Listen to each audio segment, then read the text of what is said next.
สบายดีพี่น้องสบายดียามเช้าๆเนาะสบายดีเบิดสุขสุขคนเอาบรรยากาศดีๆมาฝากพี่น้องเอ้ยอากาศดีๆอากาศเย็นเย็นสบายเลย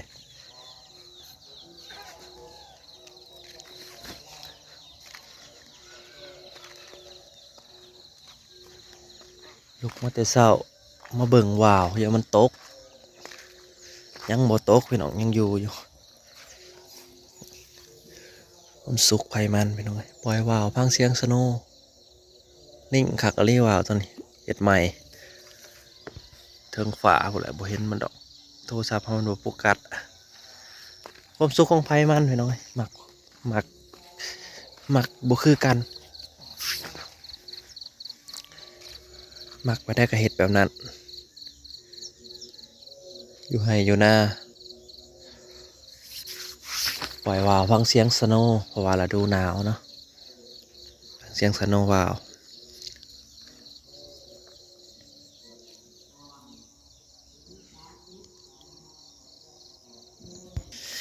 อากาศนิ่งอะไร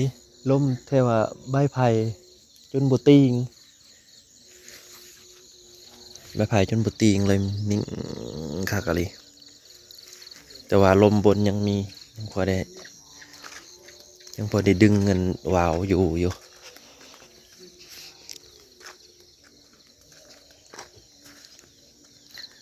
เป็นกำลังสิขึ้นไม่ท้องเลย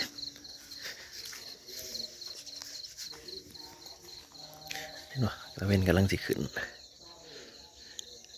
เดือนสิเบิดแล้วเห็นปะสิเบิดแล้วเดือนน้อยเดียวหนึงนี่แหละคือว่าเดือนสิเบิดที่น้องมันเป็นประมาณนี้ขนาดยับข่าวเลยเดียวก็เบิดแล้วนี่เบิดเลยก็เดือนดับเพิ่นนะเบิดคือที่มาคำว่าเดือนจะเบิด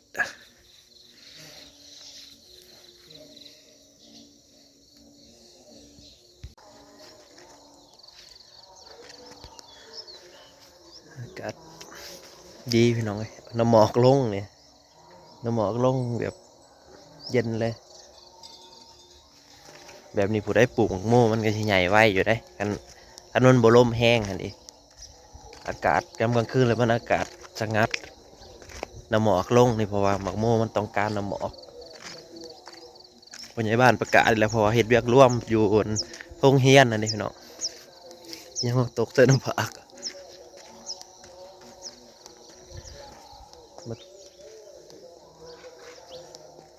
โอ้ยเย็นคักอะไรพี่น้องแบบสบายเลยนะอย่างเราแบบหายใจสะดวกสบายเลย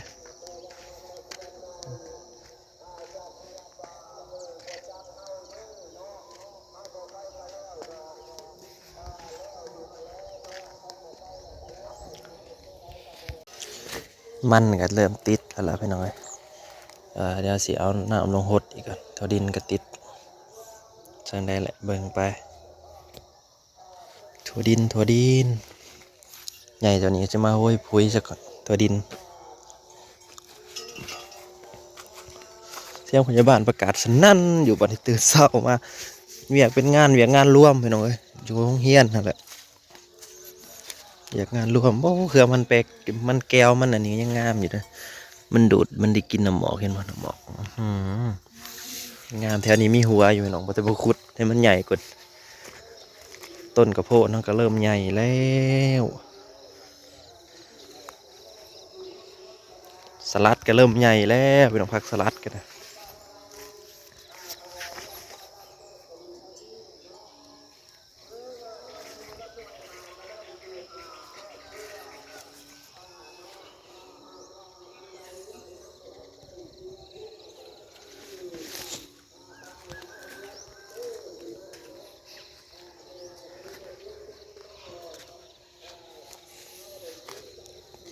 แจงอ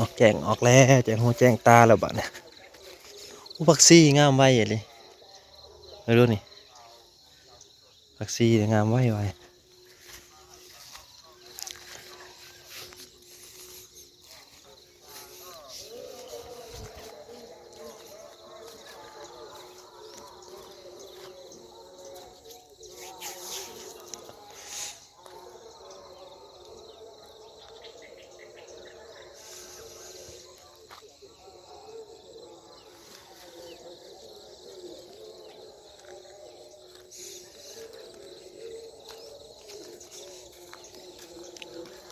เสียงพอบ้านบ้านน้อยกับประกาศพอนนใหญ่กับประกาศเรียกเอาลูกบ้านไปเฮ็ดเวียกร่วมเป็นกำแพงโรงเรียนนั่นแหละเขากับไปคู่มือไปคู่มือกับทำกำแพงโรงเรียนเอากล้วยงามมาปลูกแต่เหิงเลยพี่น้องเลยมาเบิ่งน้ำกันคือบ่งามจักเถื่อเอาออกลูกหรือเปล่าเอามันออกแน่ออกหน่ออะไรพี่น้องนี่เด่นออกเลยเด่นออกแล้วปลูกอยู่3 ต้นแต่ว่าตายต้นหนึ่งเหลือ2 ต้นอันนี้คือกล้วยเงากล้วยหอมอันนี้พี่น้องกล้วยเงากล้วยหอมที่เอามาปลูกเอามานำยายน้องหลีดปลูกไว้หัวซ่านอยู่ปลายซ่านหน่อยแต่ว่าออกเลยว่านี่สูบน้ำจากต้นนั้นไผ่พี่น้องมาเบิ่งก็ต้นไผ่เหรอสูบน้ำจากต้นไผ่อีก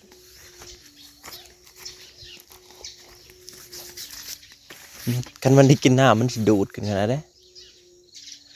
เปียกเบิดแล้วคือก้อนว่าตัดลงตัดลง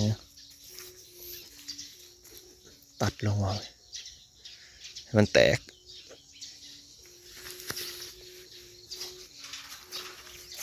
วิแต่รุ่นล่อเบิ่งอะไรไม่น้อยมันจะออกทำได้อยากเบิ่งมันอยู่มันจะออกทำได้มันได้กินน้ำมานะลงขึ้น2เลยเบิดน้ำมันเป็นลิตรเลย2 เถื่ออะไรนี่สูบน้ำใส่เปียกเบิดเลยแถวนี้ที่ตัดลำนี้น้ำตัดลำนั้นน้ำพอยังว่าได้กับพอได้ตื่มกันนะ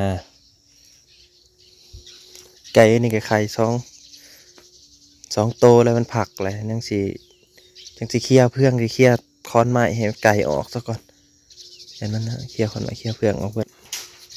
มันเป็นแป้นนะแถวนี้ยังเห็นยังบ่ได้ไก่ยังผักอยู่เท่ามันจีห่างเฉยๆจะได้ไก่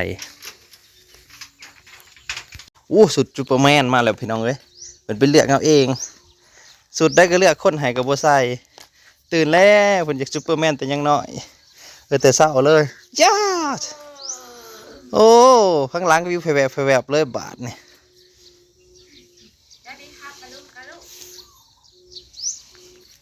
สวัสดีครับเป็นไอ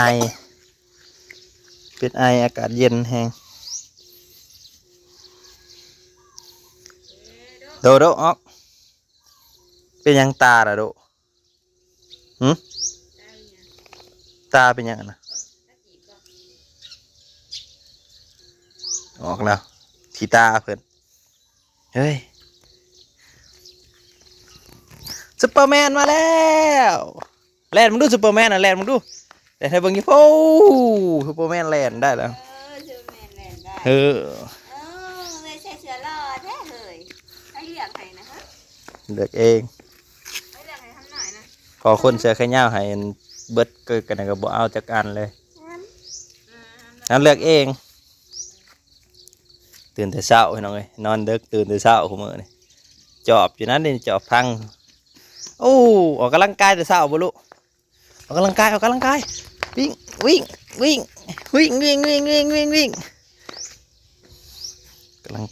พี่น้องเด็กๆกันลงเทียงหน้าบ่ค่อยมีใส่หมอยแต่ลงเทียงหน้า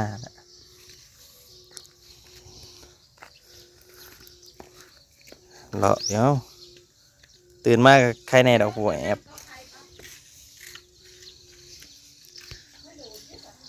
พี่น้องดูอยู่เทิงผ้าปล่อยแบบสุดเลยบ่ลงเห็นบ่วาวเห็นบ่อยู่สายวาวนะอยู่สูงอยู่สูงแล้วมันจะลินหินได้ลูก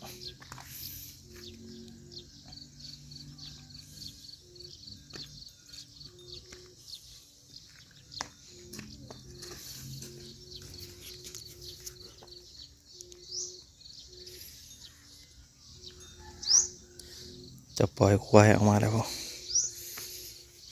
ยำเสาไปหน่อยไปหามีหน่อยเอากล้วยไปหามีหน่อยก่อน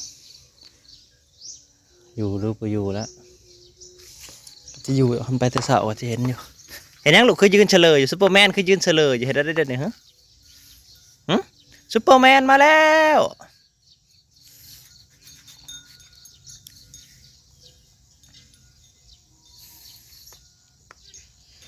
น่ะซูเปอร์แมนอยากเหาะเลยบ่เนี่ย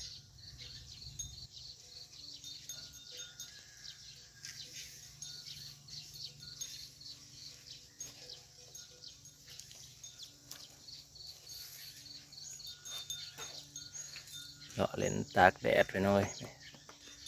ตื่นแต่เช้าก็ตากแดดอันนี้ก็ไข่ไปเนาะ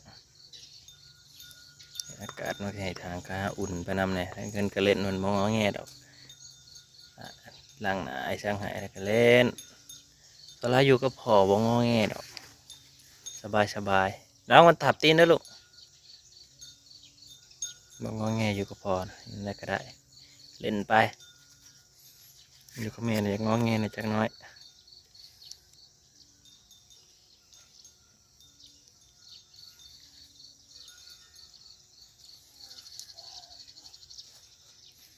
พอกันไว้เด้อพี่น้องขอบคุณอะไรที่มารับชมขอบคุณเบิร์ดจุกหูทุกคนเนาะถ่ายบรรยากาศยามเช้าๆมาฝากเบิ่งอากาศแบบสงบนะ